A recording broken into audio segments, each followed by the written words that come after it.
de peito aberto, abrimos o nosso coração. É tempo, irmãos, de nós rasgarmos o nosso coração e não as nossas vestes diante do nosso Deus. Nosso Deus é um Deus de coisas grandes, amém? Grandes coisas tem feito o Senhor por nós, por isso estamos alegres. Estamos alegres, aleluia. Louvado seja o nome de Jesus.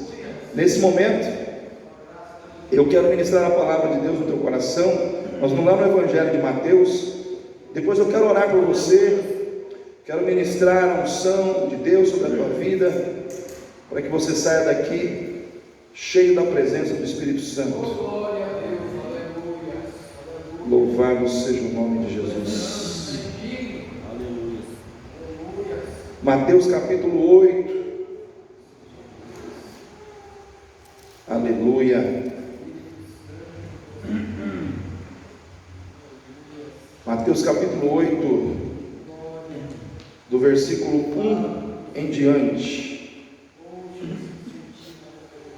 Diz assim a palavra de Deus: E descendo ele do monte, seguiu uma grande multidão.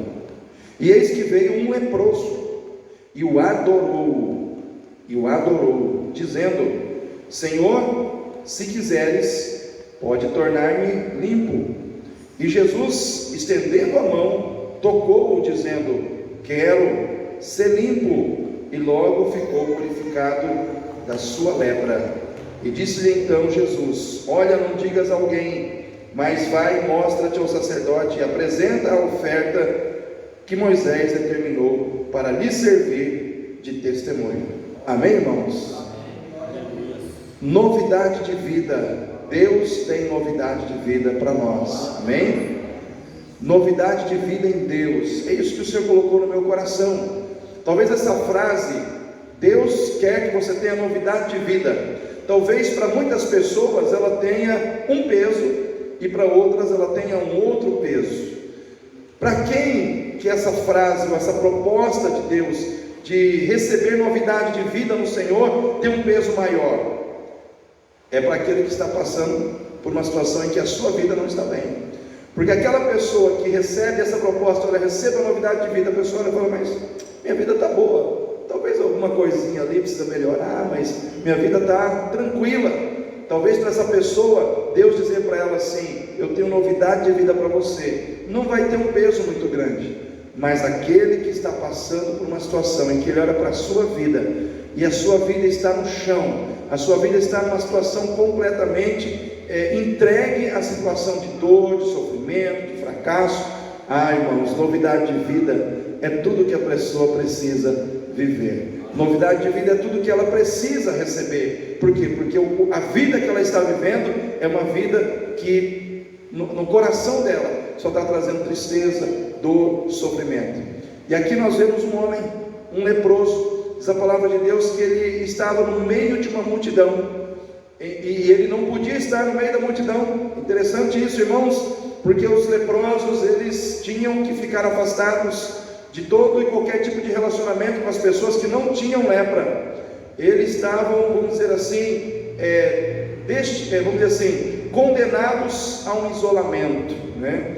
E a primeira atitude que eu vejo que esse leproso ele precisou ter para poder viver novidade de vida em Deus, ele teve que romper com o isolamento, que estava levando ele à desesperança, ao fracasso, à acomodação no problema, para viver pela fé, para andar pela fé e receber da fé em Cristo Jesus os milagres que ele precisava. Havia um isolamento, e havia um isolamento estabelecido em função de uma doença. Aqueles que tinham aquela doença, aqueles que tinham aquela enfermidade, tinham que ficar isolados para que não contaminassem outras pessoas. Hoje nós conhecemos a lepra com o nome científico de hanseníase, né? Na época de Jesus era lepra, e essa era uma doença, irmãos, extremamente contagiosa. Como é que a pessoa pegava a lepra? Pelas gotículas da saliva, pelo contato físico com o leproso, pelo contato físico com as roupas do leproso, né? E se houvesse alguma situação de relação sexual, a lepra ela era repassada. Então, irmãos, para que o leproso não tivesse, irmãos, ou vivenciasse a situação do risco de contagiar outras pessoas, vamos dizer assim, haviam medidas públicas de saúde, medidas sanitárias, vamos colocar assim, que determinavam que o leproso deveria ficar fora da cidade. E naquela época, irmãos, a lepra não era, vamos dizer assim, cuidada pelos médicos, mas diretamente pelos sacerdotes, porque a lepra era vista como um mal espiritual, uma pessoa impura. Uma pessoa que tinha lepra era como se ela fosse uma pessoa que estava esquecida por Deus, uma pessoa que estava debaixo de algum tipo de pecado. Ela era considerada impura. Ela não apenas era considerada doente, mas impura, espiritualmente impura. E aquela pessoa que tinha lepra, ela não podia pentear os cabelos, ela tinha que puxar os cabelos, deixar os cabelos todos despenteados e gritar pelas ruas: impuro, impuro, impuro, para que ninguém chegasse perto dela. Então era assim que era a vida de um leproso. Agora eu pergunto para os irmãos: viver uma vida assim, irmãos, vamos dizer assim, é alegre? É alegre viver uma vida assim? É bom viver uma vida assim? Irmãos, traz contentamento ao coração você viver uma situação dessa? Você não pode pentear os seus cabelos, você tem que sair gritando pelas ruas que você é impuro, você não pode casar, você não pode ter emprego, você não pode ter sonhos. Imagina a realidade, irmãos, dessa pessoa. Todos os sonhos que aqueles que não tinham lepra podiam ter, esta pessoa não podia. A pessoa que não tinha lepra, ela podia sonhar com um bom emprego, ela podia sonhar com um bom casamento, ela podia sonhar que ela poderia ser uma mãe ou um pai, mas o leproso não. O leproso, irmãos, ele acordava todos os dias só imaginando uma coisa: quando é que eu vou morrer? Quando é que a minha vida de sofrimento vai ter fim? A vida de um leproso era uma vida profundamente deprimente, porque uma pessoa que vivia com lepra naquela situação, vivendo longe da família, vivendo longe das pessoas, afastado de todo mundo, era uma pessoa que muito facilmente ficava depressiva, era uma pessoa que muito facilmente desanimava da vida. Mas esse homem nos ensina algo maravilhoso, que é possível ver tudo isso mudar quando nós exercitamos a nossa fé em Jesus. Quando, apesar de todo o nosso sofrimento, quando apesar de toda a nossa dor, e eu falo dor emocional porque a lepra, quem tem lepra não sente dor, a dor física fica, o local ali onde está contaminado com a lepra, ele fica ali como anestesiado, como se fosse anestesiado, a pessoa não sente a dor, ela fica insensível à dor física, mas a dor daquele homem era profundamente emocional. E aquele homem, apesar de toda a sua dor emocional, de toda a sua tristeza, de todo o seu desânimo, ele tinha um coração pronto, ele tinha um coração aberto, determinado a crer em Cristo. Eu quero dizer para você nessa noite: eu não conheço a sua dor, eu não conheço a sua depressão, eu não conheço as suas tristezas, eu não conheço os seus desânimos, mas eu sei de uma coisa: se você tiver um coração pronto e determinado a crer em Jesus, tudo isso o Senhor tira. Eu não sei qual é o tamanho da sua dificuldade, mas eu sei qual é o tamanho do poder de Jesus. E o poder de Jesus, irmãos, ele é inesgotável, imensurável, né? Não tem como medir. Ele disse, Jesus disse: foi-me dado pelo meu Pai todo o poder nos céus e na terra. Sabe o que acontece quando você coloca a sua fé em Jesus?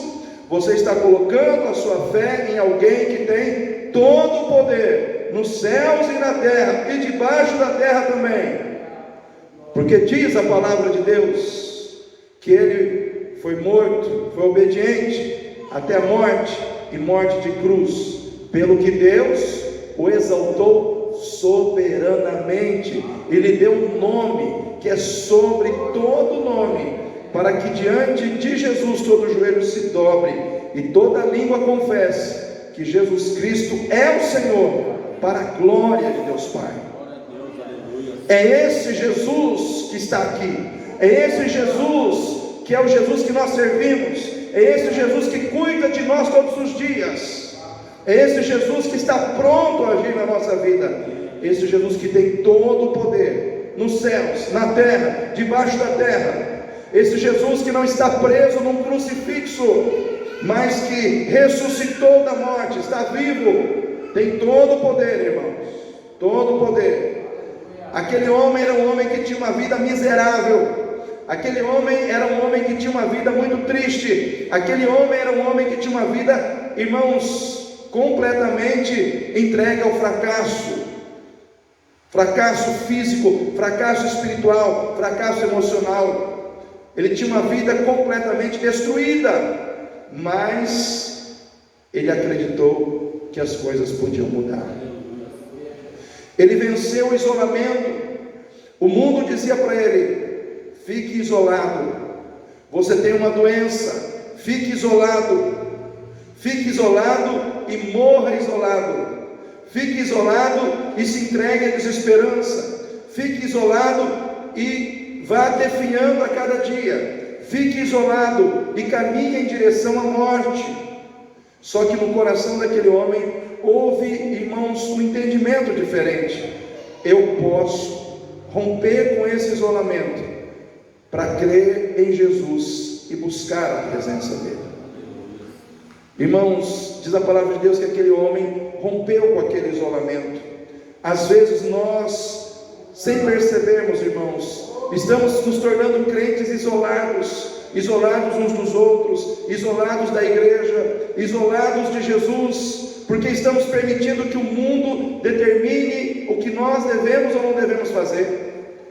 Essas regras eram regras que foram criadas, irmãos, com um propósito benéfico, de preservar a vida das pessoas, de impedir que a doença fosse, vamos dizer assim, houvesse um contágio daquela doença. Não eram regras aparentemente ruins, negativas, mas existem momentos em que as regras humanas, elas simplesmente nos prendem a uma situação de dor, de fracasso e de derrota.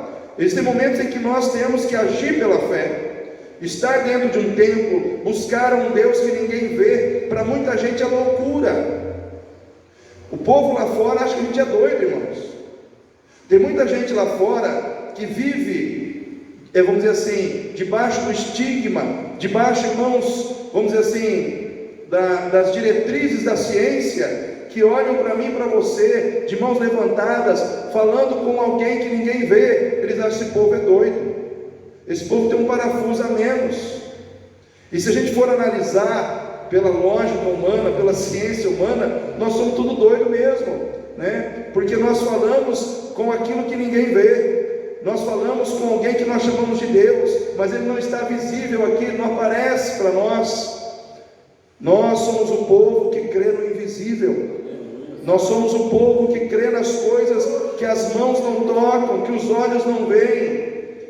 Mas nós sabemos que tudo isso que as nossas mãos não tocam, os nossos olhos não veem, embora, irmãos, nós não vejamos e não toquemos, nós sabemos que é real, que Deus é real, que Jesus é real na nossa vida. Porque se você parar para pensar, tem muita coisa na sua vida que você não toca, mas você sabe que existe. Oxigênio, por exemplo, você está vendo o oxigênio aqui? Mas tem oxigênio aqui, irmãos? Como é que você sabe disso? Você está vivo, né? Você está respirando. Porque se não tivesse oxigênio aqui, está todo mundo morto, né? O oxigênio, ele é invisível, né? Você não toca, você não vê, mas ele está presente, né?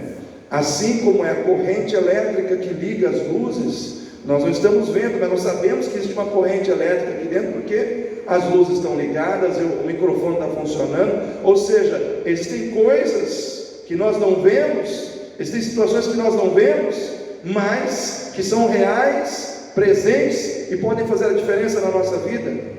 Por exemplo, alguém já viu o vírus da Covid-19?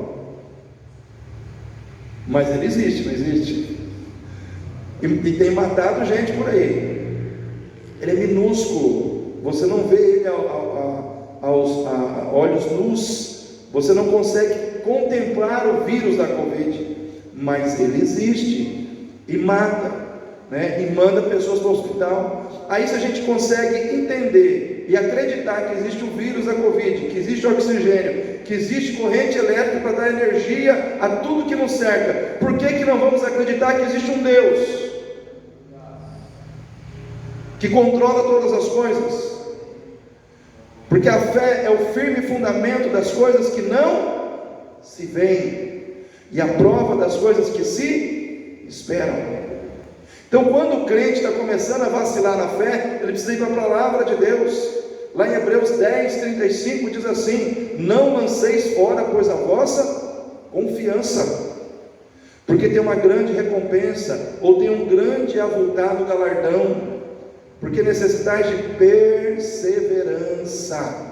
Perseverança. O que é perseverança? É aquela atitude teimosa, é aquela atitude repetitiva, né? De você ir, de você buscar, de você não desistir. Está difícil, mas eu não vou desistir. Está complicado, mas eu vou prosseguir. Está difícil, mas nada vai me fazer parar. Isso é ser persistente, isso é ser perseverante, né? Porque necessitais de perseverança, para que depois de haver desfeito a vontade de Deus, alcanceis a promessa. Começa com a confiança, passa pela perseverança, fazer a vontade de Deus e depois receber a promessa. Deus tem promessa para você, Deus tem promessa para mim, Deus tem promessa para essa igreja. Mas quem que vai receber? Aqueles que confiam, aqueles que perseveram, aqueles que fazem a vontade de Deus. Perseverando, fazendo a vontade de Deus e confiando, vão receber a promessa. Toda a promessa de cura que Deus tem para você, Ele vai liberar, Ele vai conceder, Ele vai materializar. Mas você precisa perseverar. Você precisa perseverar vindo numa campanha de oração, às vezes orando 5 dias, às vezes orando 15 dias ou mais tempo. Irmãos, nós precisamos perseverar. A missão, não a missão, mas a parte de Deus é fazer o milagre. A nossa parte é perseverar em busca do milagre. Aquele leproso, ele vivia com muitos outros leprosos, irmãos. Eu pergunto para os irmãos: Jesus curou todos os leprosos ou curou só ele? Jesus curou todos os outros ou só ele? Só ele. Nossa, pastor, mas Jesus não amava os outros leprosos? É claro que ele amava, irmãos. Só que só ele buscou, só ele acreditou, só ele foi atrás, só ele saiu do isolamento, só ele teve coragem de fazer de modo diferente, de agir de maneira diferente. Deus ama a todos, mas nem todos receberão a mesma coisa, nem todos receberão da mesma maneira. Por quê? Porque existe uma atitude que cabe a nós, e isso Deus não vai fazer por nós. Poderia ter um monte de gente aqui nessa noite, sim ou não, irmãos? Mas quem está aqui são vocês. Então o que Deus tem nesta noite para liberar sobre esta igreja, vai vir sobre a sua vida. Por quê? Porque você está aqui. Porque tem coisas que Deus faz para aqueles que estão buscando, para aqueles que estão na presença dEle. Eu não esqueço, irmãos, aquela vez, daquele homem que foi, quando a gente estava lá no templo antigo, chegou lá na igreja com a perna toda cheia de pinos, de ferro, e há 3 anos já com aqueles pinos na perna, e o médico falou que não tinha mais jeito, que o osso apodreceu. Ele estava vivendo uma situação de impossível, uma situação que não poderia mais ser resolvida pela medicina. Só que naquela noite ele foi, naquele culto, aquele dia, naquela igreja, e o pastor Geraldo estava pregando, e Deus usou a vida dele, falou: vem aqui, porque Deus vai te curar. Em 6 meses você virá dar testemunho nesta igreja. Eu gravei tudo, irmãos. Porque o culto estava sendo feito na nossa igreja. Eu falei, profecia tem que se cumprir. E quando algum profeta de Deus dá uma profecia, principalmente quando é dentro da nossa casa, eu fico ali observando os detalhes. Por quê? Porque tem que se cumprir. Passados 6 meses, o homem foi lá, sem pino na perna, para dizer: Deus fez um milagre na minha vida. Mas se ele não tivesse ido naquele dia, e se ele não tivesse estado naquele culto naquele dia, por isso eu quero dizer para você, querido, não menospreze o valor de um culto na sua vida. Não menospreze uma oportunidade que Deus te dá, porque naquela oportunidade muitas vezes está o milagre que você precisa receber. É que nem o cego de Jericó. Diz a palavra de Deus que Jesus estava passando por Jericó pela última vez. Depois ele iria para o Getsemane, e do Getsemane ele iria para a cruz. Ele não voltaria mais em Jericó, nunca mais. E aquele cego, Bartimeu, era a última oportunidade da vida dele. E ele saiu gritando: Jesus, filho de Davi, tem compaixão de mim. Jesus, filho de Davi, tem compaixão de mim. E o povo mandava ele se calar. Ele falou: não vou me calar, porque é a minha última oportunidade, eu não posso perder. Jesus está passando na minha vida, eu quero o que ele tem para me dar. Existem momentos na nossa vida em que nós, irmãos, temos que vencer as pessoas, temos que vencer as barreiras, temos que vencer a nós mesmos, temos que vencer as circunstâncias, só para receber de Jesus aquilo que Ele tem para nos dar naquela oportunidade. E aquele homem, aquele leproso, diante de toda a sua dor, diante de toda a sua vida, com aquele histórico ruim e negativo, ele tinha um coração para acreditar que Jesus podia mudar a história da vida dele e colocar novidade de vida para ele, dar a ele novidade de vida. Você acredita que Jesus pode fazer o mesmo por você? Ele pode. Ele pode. Às vezes, irmãos, a pergunta não é Jesus pode fazer. Às vezes a pergunta é: você pode crer?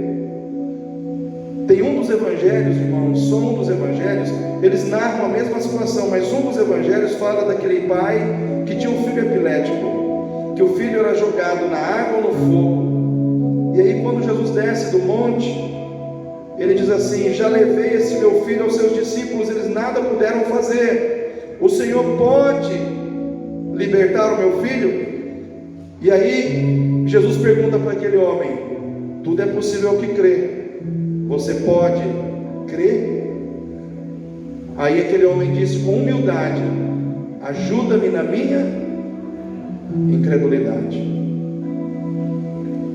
Ele passou a bola para Jesus, Jesus passou para ele, e ele devolveu para Jesus de novo, mas com humildade, né? Foi um bate-bola ali de fé. Ele perguntou: Senhor, tu podes me ajudar? Jesus falou: você pode crer? Aí ele falou: posso, mas o Senhor me ajuda na minha incredulidade. Às vezes tem muito crente que é igual aquele pai, que precisa dizer: Senhor, eu sei que eu preciso crer, mas o Senhor me ajuda a crer, porque está difícil para mim, eu preciso acreditar, eu preciso crer, mas me ajude na minha incredulidade, me ajuda a vencer essa falta de fé que muitas vezes está presente na minha vida. Porque às vezes, irmão, você não está recebendo, porque existe uma incredulidade no teu coração, e você precisa pedir para Deus tirar ela. O que aquele homem estava dizendo: Senhor, me ajuda a vencer essa incredulidade, tira de mim essa incredulidade, porque eu quero receber o que o Senhor tem para mim. Então nessa noite, se você muitas vezes é incrédulo e você sabe que é, peça para Deus tirar isso da sua vida, para que o milagre possa entrar. Amém, queridos? Queridos, Deus tem novidade de vida para aquele que é um adorador, mesmo diante dos seus problemas. Eu quero dizer para você, querido, seja um adorador, mesmo cheio de problemas. Seja um adorador, mesmo cheio de motivos para chorar. Às vezes você olha à sua volta, os motivos para chorar são inúmeros. Às vezes a vida só te dá motivos para chorar, mas às vezes no meio de todos os motivos que você tem para chorar, para se entristecer, para desistir de tudo, seja um adorador. Seja um adorador. Sabe por quê? Porque a adoração precede a cura. Vou repetir: a adoração precede a cura. Quem adora primeiro prepara o terreno para ser curado depois. Diz a palavra de Deus que aquele homem chegou diante de Jesus e o adorou. Eu acho profundo isso, irmãos. Ele não chega diante de Jesus já pedindo de imediato a cura. Ele não chega diante de Jesus colocando Jesus na parede dizendo: Senhor, o Senhor tem que me curar. Ele chega e adora. Ele chega e adora. Como é que você chegou aqui nessa noite? Como é que você chegou aqui nessa noite? Por que eu estou falando isso, irmãos? Porque nós já adoramos a Deus hoje, sim ou não? E a adoração, irmãos, moveu este lugar. A adoração moveu neste lugar. Eu confesso para os irmãos que estava com vontade de continuar cantando aqui, de tão tremenda que foi a presença e o mover de Deus na adoração. Porque a adoração, irmãos, ela quebra o jugo. A adoração, irmãos, ela liberta. A adoração, irmãos, ela move o coração de Deus para nós. E a palavra de Deus diz que aquele homem adorou. Adorar significa se preocupar em agradar a Deus primeiro, para depois procurar ser agradado. O que aquele homem disse? Senhor, se o Senhor quiser. Ele não chega dizendo: o Senhor tem que fazer. Ele chega procurando agradar a Deus, colocar a vontade de Deus acima da sua. Você tem colocado a vontade de Deus acima da sua? Você tem colocado a vontade de Deus acima da sua dentro da sua casa? Você tem colocado a vontade de Deus acima da sua no seu trabalho? Você tem colocado a vontade de Deus acima da sua nos seus relacionamentos pessoais? Você tem colocado a vontade de Deus acima da sua na hora em que você é ferido pelas pessoas, na hora do conflito, na hora da contenda, na hora da briga? Você tem colocado a vontade de Deus acima da sua vontade? Isso é adorar a Deus. Adorar a Deus não é somente cantar. Adorar a Deus não é somente ter uma oração fervorosa. Adorar a Deus é colocar a vontade de Deus acima da nossa. É pensar no que Deus quer antes de pensar no que nós queremos. Irmão, Salomão foi um homem muito sábio, mas eu digo que o maior ato de sabedoria dele foi no momento em que ele teve a oportunidade dada por Deus para que ele pudesse pedir qualquer coisa. Mas por que Deus fez isso? Porque ele teve uma atitude muito sábia antes. Diz a palavra de Deus que Davi deixou o reino para Salomão, irmãos, endividado. O reino ficou endividado. E aí o que sobrou naquele reino foram 1000 bois. E o que Salomão fez? Mandou os sacerdotes levar aqueles bois para cima do monte. De certo eles pensaram assim: esse rei é bom, vou fazer um churrasco para nós. Esse rei é do churrasco, né? Vamos comer carne do bom e do melhor. Ele mandou os sacerdotes levar os bois para lá, mas não era para churrasco, era para que todos aqueles bois fossem oferecidos em holocausto ao Senhor. Tudo que ele tinha, ao invés de usar para si, ele ofereceu a Deus. Irmãos, o que Deus fez? Ele olhou e falou: um homem que me entrega tudo, eu não tenho como resistir, eu vou ter que descer e dizer para ele: pede o que você quiser e eu te darei. Por que Deus desceu e deu essa condição a Salomão? Porque Salomão teve a coragem de entregar para Deus tudo que ele tinha. Deus desceu e disse: pede o que quiseres. E aí ele foi sábio de novo. Ele disse: Senhor, eu só quero sabedoria para conduzir o teu povo Israel. E o Senhor falou: por que não pediste a morte dos seus inimigos, nem riqueza, nem ouro, nem prata, nem isso, nem aquilo? eis que eu te darei sabedoria, como a nenhum outro homem dei antes de ti, e nem depois de ti haverá. E também te darei riquezas, ouro, prata, tudo que você não pediu, eu também te darei. Aí eu digo para os irmãos: adoração precede a bênção. Ele adorou primeiro e recebeu a bênção como resposta de Deus. Se você quer cura nessa noite, adore a Deus. Se você quer libertação nessa noite, adore ao Senhor. Entra na presença dEle, entregue a Ele o seu melhor, entregue a Ele o seu coração, entregue a Ele a sua adoração. E aquele homem recebeu novidade de vida, porque o Senhor Jesus olhou para ele e disse: eu quero, seja curado. Deus tem novidade de vida quando nós cremos que o nosso querer está em sintonia com o querer de Deus. Se eu quiser e Deus quiser, se o meu querer estiver em plena sintonia com o querer de Deus, nada vai me impedir de receber o meu milagre. Porque se eu quero e Deus quer, acabou, irmãos. Ele queria, Deus também queria. O que você quer de Deus nessa noite? O que você quer de Deus nessa noite? Aquele homem queria cura para a sua lepra. Talvez o que você quer é uma restauração na sua família, no seu lar, na vida dos seus filhos. Amém, casal? Talvez o que você queira da parte de Deus seja uma restauração na sua vida financeira. Talvez o que você queira da parte de Deus seja uma mudança que precisa acontecer, talvez na sua vida ou na vida de alguém que está dentro da sua casa. Eu quero dizer uma coisa para você, querido: se você quer e Deus quer, vai acontecer. Vai acontecer, vai acontecer, em nome de Jesus, em nome de Jesus. Glória a Deus.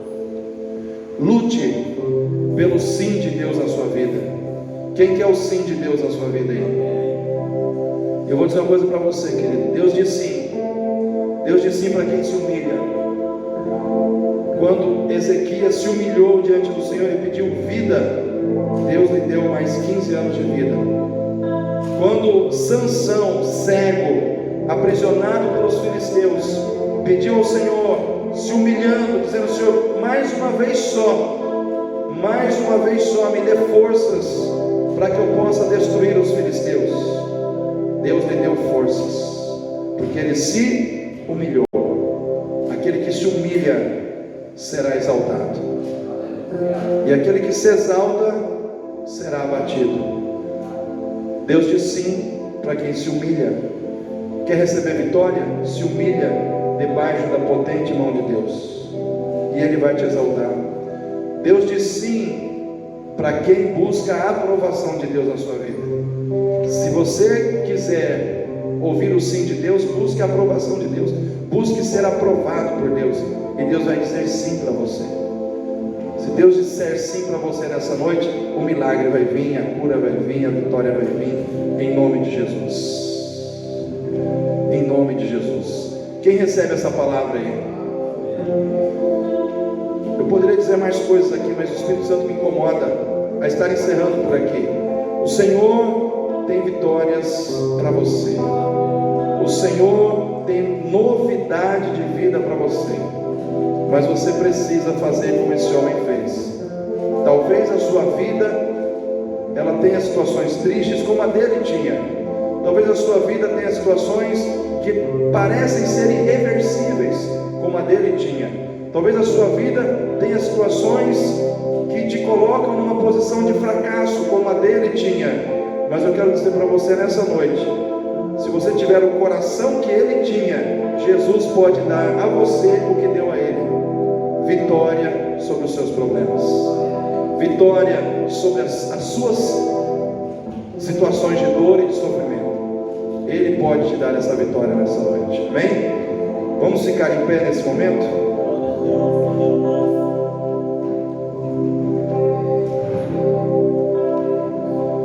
Eita Deus tremendo, Deus maravilhoso.